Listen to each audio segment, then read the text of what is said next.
Good morning, Intenders. Good morning. Welcome back to Morning Intentions. Today is Thursday, December 11th, and we're so happy you're here with us for this week and this month of trust.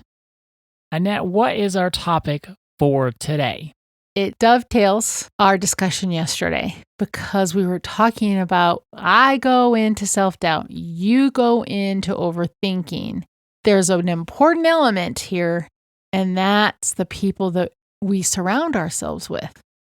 We want to have people in our lives, not everyone, of course, it's never going to be everyone, but the people that are closest to Our us. VIPs. Our VIPs, yes, our VIPs. They need to be willing to support our gut.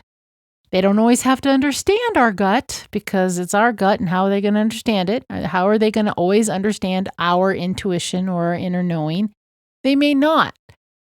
But if we're always getting pushback or even belittling because we have this gut feeling or this inner knowing and we know that this is what's best for us, or this is the next best action that we need to take, they don't support us in that, life becomes a huge struggle because then we're always having to explain. And that's where I think people kind of get defensive, because if they're always being met with questioning, or if they're always being met with sarcasm, all the different varying forms of pushback, then it makes it harder to listen to our inner wisdom.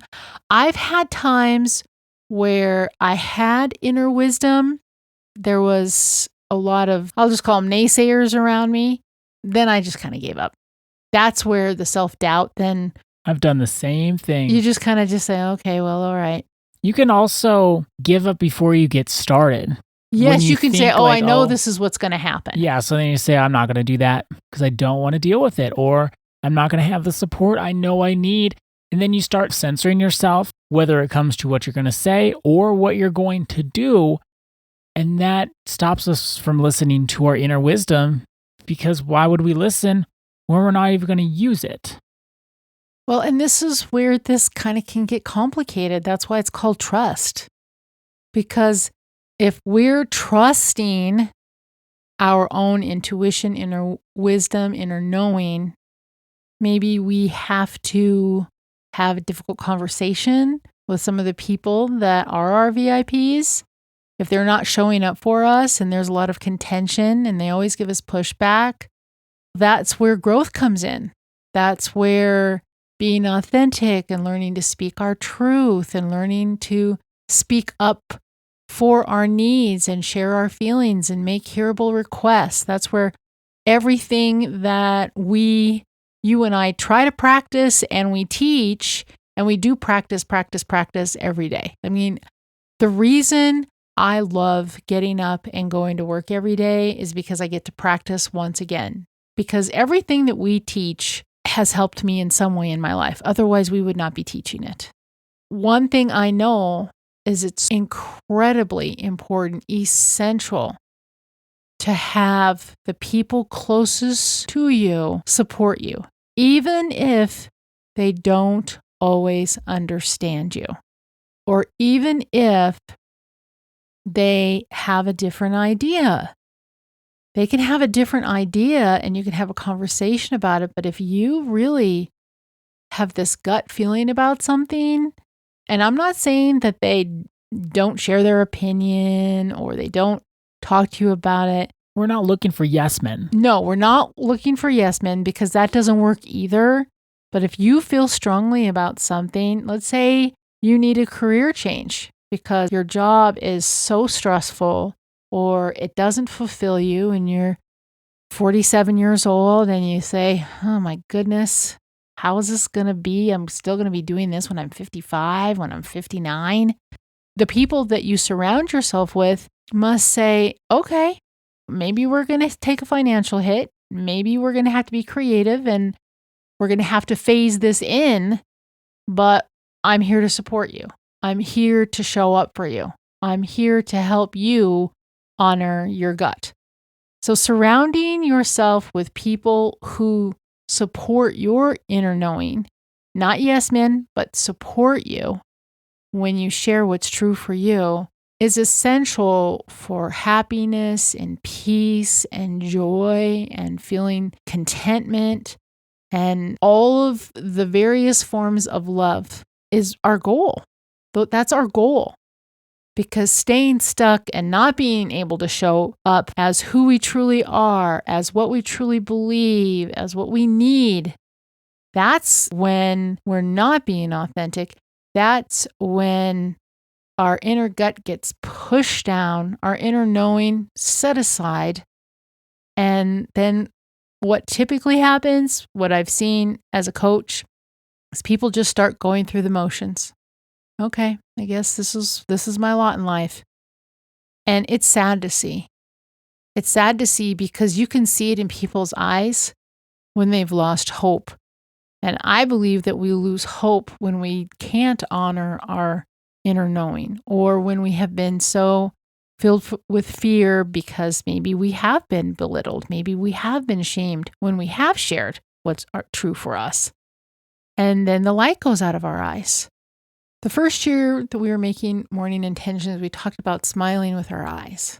And you can tell when people smile with their eyes, and you can also tell when the light has dimmed. And what I always say to myself as a coach is the light may be dimmed, but the light's still there. That's why I try and you try to create a safe space so that people can share. We know healing is possible. We know healing is possible, and we know that many times people haven't felt safe to follow their gut. I'm here to tell you, if your inner wisdom is telling you something, find a safe space to not only share it, but to help you live it and take action upon it. We can't go past this topic without also mentioning we have to be good supports for other people's guts. Yes. And inner wisdom. Yes, we must. It's not just about how we're treated on morning intentions, it's also about how we're treating others. That kindness, the compassion, the consideration. The grace. The grace is just compassion in action. Absolutely. So are we snuffing out someone else's inner wisdom? Are we demeaning it? Are we putting it down? Are we the ones that are saying that's stupid? Those are the things we have to check in for, because we may do it without thinking. We may have just gotten into the habit, and we'd say the first thing that comes to mind if we aren't being intentional with our words. Well, that takes us back many conversations to the two of us. We would be working together, and you no longer do this, but you would start with no. Starting with no, when somebody says something that could be true, like, oh, I have a gut instinct, this would be the best action to take, or whatever the case may be. And if we're the type that would start with no, it kills the other person's spirit. It can crush their spirit. And what they'll stop doing is sharing their inner knowing with you. So follow my non-example, or well, don't follow my example. You've learned not to do that. I've learned not to do it. But don't do what I've done, which is start with no. If you can't give it a yes, start with I'll think about it. Yes. And use that as a transitional phase in a transitional phrase. And then move into starting with yes, if you can. But when you start with no, you can really crush people's spirit, and then they stop sharing. You're right. I think starting with tell me more, or would you be willing to share me more? I like that better than I'll think about it. I think starting with would you be willing to tell me more? Because then you get to see what's really true, because they're going to share more. Yeah, maybe your initial reaction to it was wrong. Maybe you didn't really understand what they were saying. So surround yourself with people who you can trust with your gut and your inner wisdom, and also be someone that you can be trusted with someone else's gut and inner wisdom. And that actually is our intention for today. I will surround myself with people that I can trust with my gut and inner wisdom, and I will be someone that others can trust with their gut and their inner wisdom. Thank you so much for joining us today. Our day is better because you are part of our day. See you tomorrow. See you then.